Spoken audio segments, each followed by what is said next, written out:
continue Pan-Africans, eh? Tuko hapa sisi ni Pan-Africans, lakini mmoja wetu anaitwa Miguna alitusaliti akaenda kula na the devil.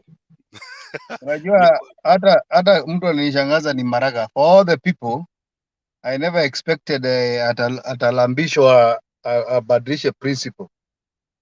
You can imagine that, but you see, Bwana Makedi, and I say hi to each and every person, Leo there, and Godfrey Auma, Kenyan, Chepto.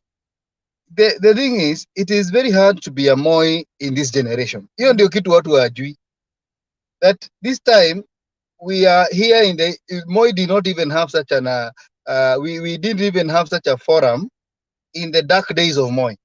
Moi could manipulate the leaders, manipulate the TV stations, manipulate people, and even sing songs.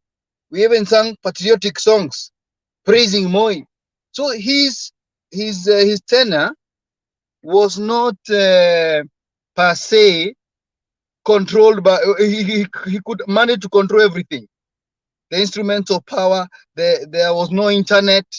There was no advance. You know, the problem we have today is that Ruto can buy every leader he wants. Anaweza nunua Maraga, anunue Miguna, Orengo, everybody, because watu wako na njaa na wanataka pesa. Hata mimi anaweza ninunua. He can even buy me.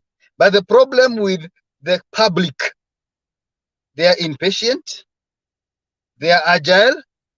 As I speak with you today, there are so many WhatsApp groups zimeanzishwa hata kwetu Central Province za agitation of throughout the cost of living. That tells you what? That watu wamechoka na hii serikali. It is rather obvious that this is not what they were expecting. Kwa sababu Ruto aliwaambia, mimi nikiweka Bible chini hivi nitaua cartel na maisha itabadilika. They have not seen that. In fact, they have seen the opposite. Maana akatuambia sijui akifanya nini Bible, sijui akipiga kengere huko New York, na akapiga kengere, akapiga sijui nini. He has done so many things. Kesho atakuja na Thanksgiving nyingine, atakuwa Kirinyaga maombi, ataletea Wakristo wa Mount Kenya maombi tani 5.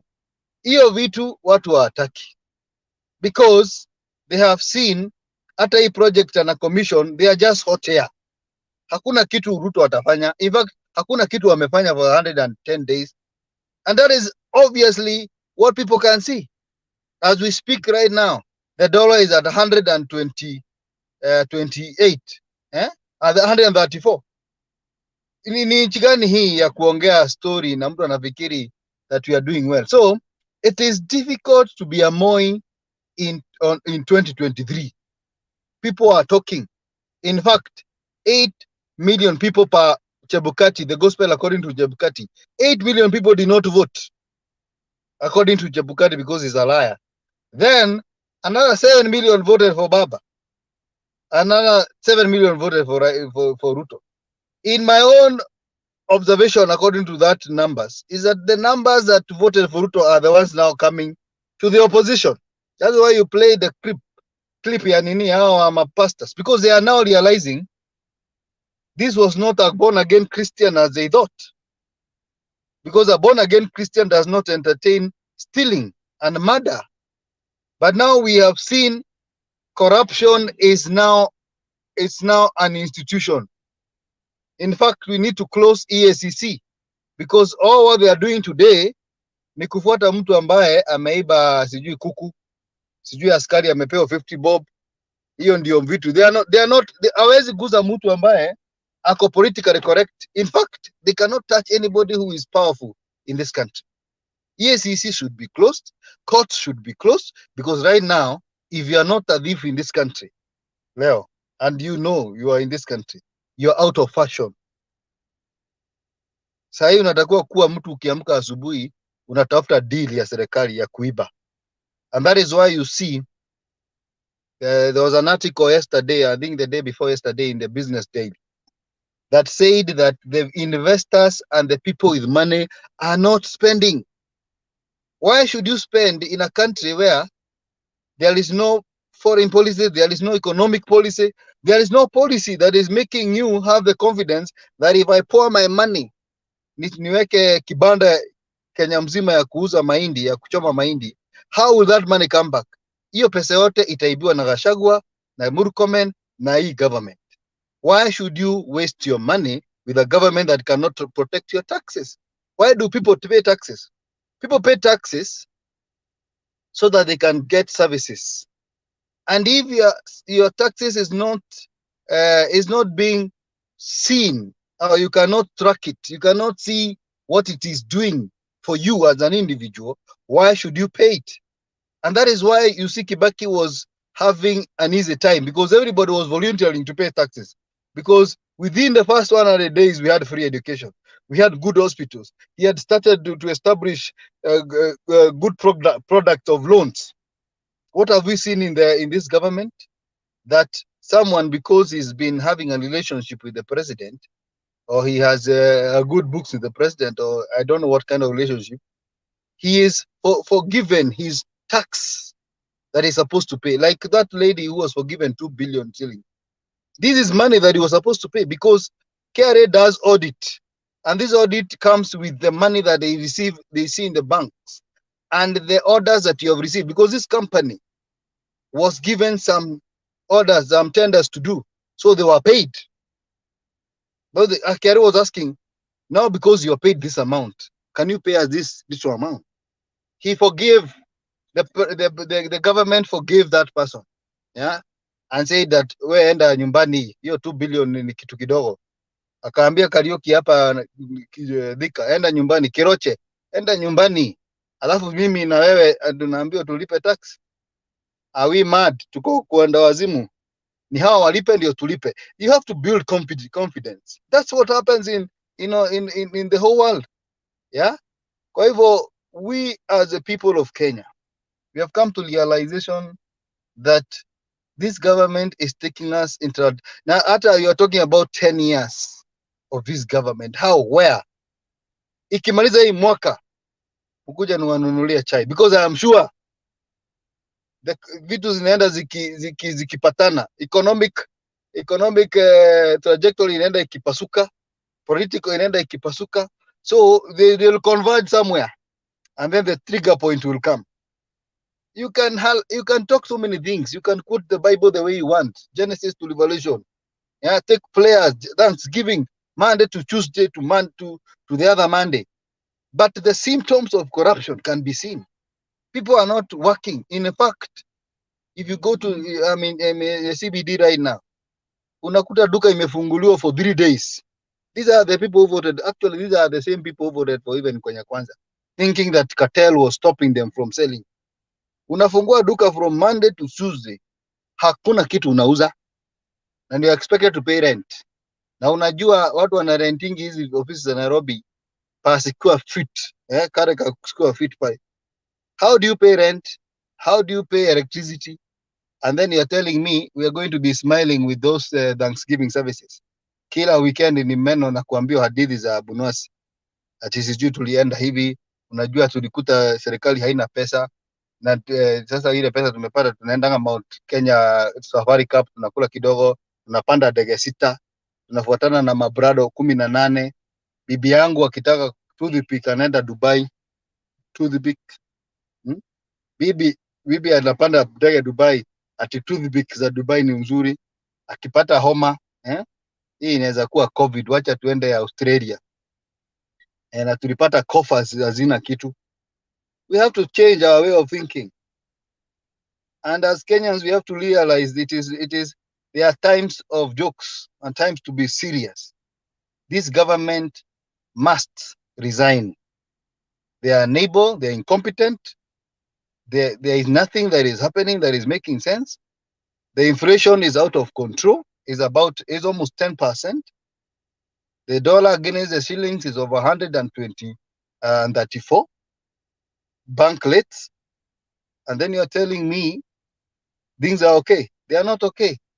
He told us that he's going no, and because they like stories that stima itaongezewa. Sahi stima imeongezewa sana.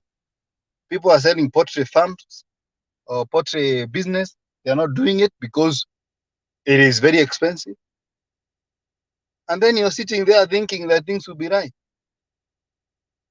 Mtu anaiba kura, anafikiri ya kwamba akiiba kura, but let me put it this way, he could have hidden all these stories kama angekuwa good president.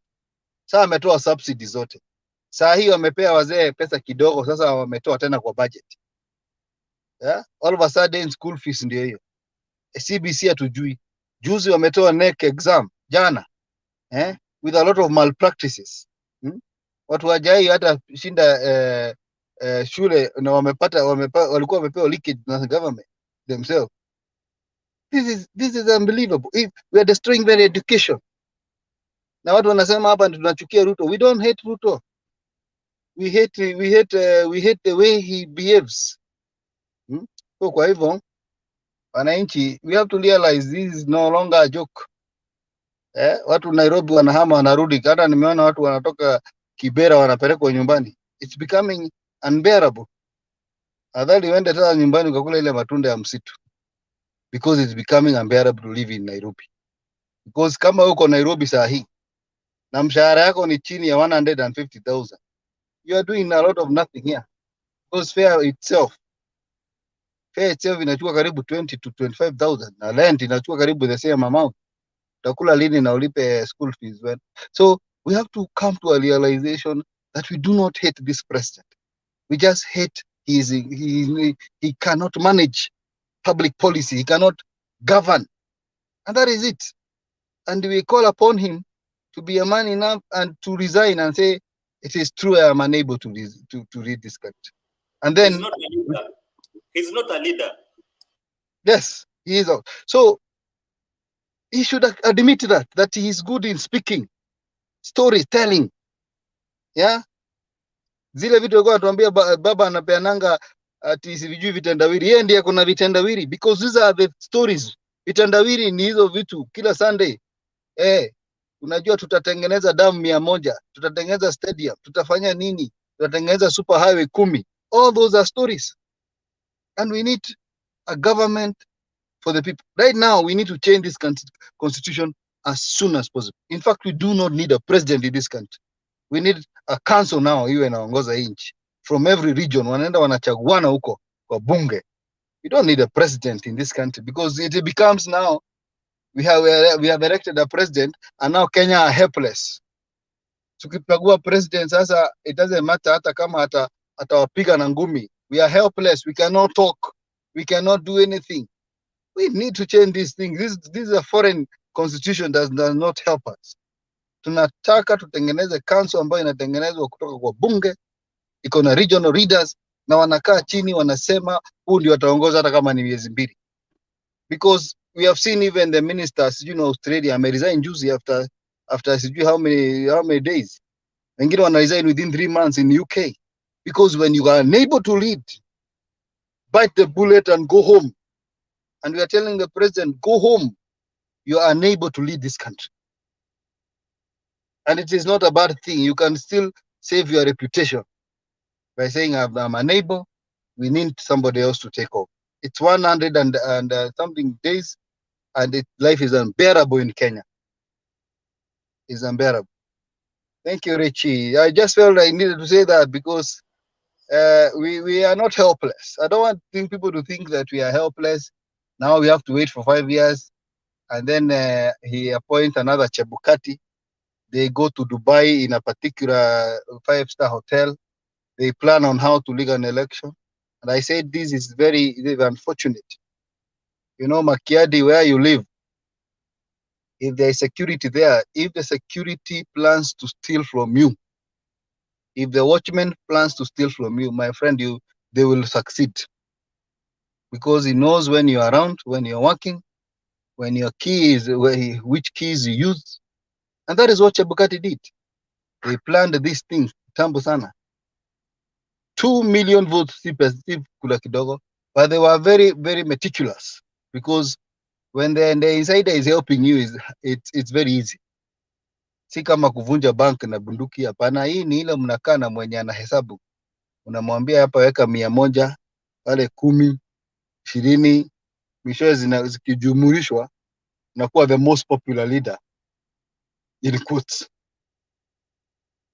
So That's what I wanted to say, because we stay like this, life is becoming unbearable. And it is very true that the whole cabinet of Kenya right now is corrupt leaders. Since they came in, they have been eating tokens. We are not aware of what is happening. How can electricity be that high? Fuel subsidies zote wanameza. Yeah, they are buying very huge beautiful vehicles. Maflats ukienda huko sio Kimau na hiyo nini zote ni maflats zinapanda tu, and we think we are doing well. Tumeambiwa juzi several like 4 Kenyans. Well, there are 4 Kenyans. It is 334 billion, equivalent to the wealth of 22 million Kenyans. Is it a country, or this is a budgetary economy? If 4 Kenyans can hold the wealth of 22 million, what about if they are 10, they are 5, if they are 20? These things have to change. We either redistribute this thing, or nobody will have it, because we cannot allow these people to take advantage of us. They are taxing in fact, in America right now, they are saying tax the rich now. There's a hashtag, tax the rich. Sasa hao matajiri ndio wanatakiwa kuwa taxed. Si unakuja una tax poor, unaenda mnaiba, na matajiri mnaenda mnatengeneza. So as I finish, I want to say we are not helpless. It will not end well. And I can assure you, people are very bitter. Sijui mtu ambaye anatetea hii serikali anymore. Pengine mzalendo ambaye sijui aliambiliwa nini, kila siku anasema sijui nini, but there's nothing showing. And you have to be smoking something very different from Jamaica bangi to support this government. I don't know what mzalendo smokes, but I would love it one day. Thank you. Haya, wewe umemalizia maridadi, ni kama umekuja kutupatia summary, closing remarks Leo sijui kama uko na ufunguo ama tumalizie hapo kwa leo, ndio at least tupumzike, then we come back in the afternoon. You know, Kenyans, we are really crippled by this government, and this government is really ensuring that those people who are the common mwananchi, the hustlers as they branded us, we don't rise to become senior hustlers, or we don't rise to become like them, because everything that they do is against somebody who is earning less, somebody who is below the economy, and they're not doing anything to help us. If you look at this government, when waliweka hiyo Biblia chini, they've not done anything. The CS security interior has been threatening the bandits in those sides of Elgeyo in those sides of Marakwet. And I was surprised. It was yesterday when Alice Wahome went to Marsabit and there were some gun battles. What did the government do? They quickly evacuated her, and a chopper, a flight was sent to go and pick her and rescue her from the event. What happens when poor Kenyans are dying in those places? Do they even send the military choppers to go and rescue people there? They wait once people have been killed, then they go there and make statements and threaten people, then come back to Nairobi. So yesterday they really had to act quickly, simply because it was not a poor person, but it was the rich Alice Wahome, and they had to go and rescue her. And she was evacuated as fast as possible, and later on she was happy. If they can use the same energy in protecting Kenyans, so it tells you the government can do something, but they intentionally don't want to act. Schools are being opened. We saw the results were announced for the KCSE. Form 1 students are joining. So the moment of reality is coming, when people are now going to be paying that school fee. That is when they are going to realize that things have really changed. We were told that, you see, we are not increasing the cost of electricity. Kenyans experienced it. When you are paying the electricity, you find that if you are using 100, the units you are getting before and the ones you're getting currently are different. So we are having a lying government, and if we don't change things, the government will keep on lying. But all in all, I don't know. It surprises me how people will still believe in Ruto. This is a man who promised stadiums. In the second time, he kept on promising the same and said that now we are not going for 6, we will go for 10. Up to date, those stadiums are not done. And these people still believe that Ruto can honor the promise. He never done so, and he will never do so. So we just need to face it. The Treasury already told us that the economy is going to be hard. We need to prepare ourselves to bite the bullet. So I don't know what Kenyans are going to do, but we still have the power. We can stop these people from doing these things. Because if it is a matter of changing the constitution, I've seen people talking of that. Yeah, it can be very possible, because this is a man who is now controlling the parliament. The things that the court told us that can only be done through a referendum, he is going to do them in the parliament. He poured money in the parliament, is buying everybody in the parliament, and the parliament currently cannot work independently. So voters should also think next time when you're voting people, don't just vote anybody there who comes with money, or anybody there because of managing the CDF. The roles of the MPs are not to manage the CDF. You'll find that our social space has been interfered with, because we've become we are capitalists. Kenya is a capitalist country that doesn't care about what happens at your neighbor's house. Your neighbor will be killed only for you to come out the next day and say, oh, I had her, or I heard him screaming at night, or I saw some blood, I saw some people getting in that house. That is after the neighbor has been killed, and you don't even care. So that is what is currently happening in Kenya. Somebody is being strangled and beaten to death, but you're just there as a neighbor. You don't do anything. Everybody care for themselves, and this is the pace that the government is setting. They're just caring for themselves. They've gotten their allowances. They are getting their salaries, so they don't care what happens to you. So, as long as they are taking these prayers to Mount Kenya, they themselves need a lot of prayer so that they can change their mind and work for the people who gave them the mandate. Or else, I don't see a country here. We are soon going to be ranked below. We've been ranked highest in Eastern Africa, and we've been raising the ranks in Africa. But I see this rank going down, and we'll soon be playing in the leagues of countries like Zimbabwe. It's really sad. That is what I can say for today. All right, Godfrey, una yapi ya kumalizia?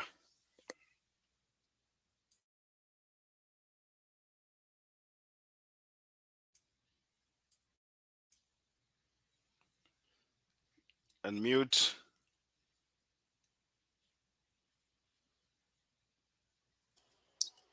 I think imeshasema, hata sioni kama kuna kitu naweza ongezea, but there is something I want to add kwa ile kama alikuwa anasema issue ya e-government.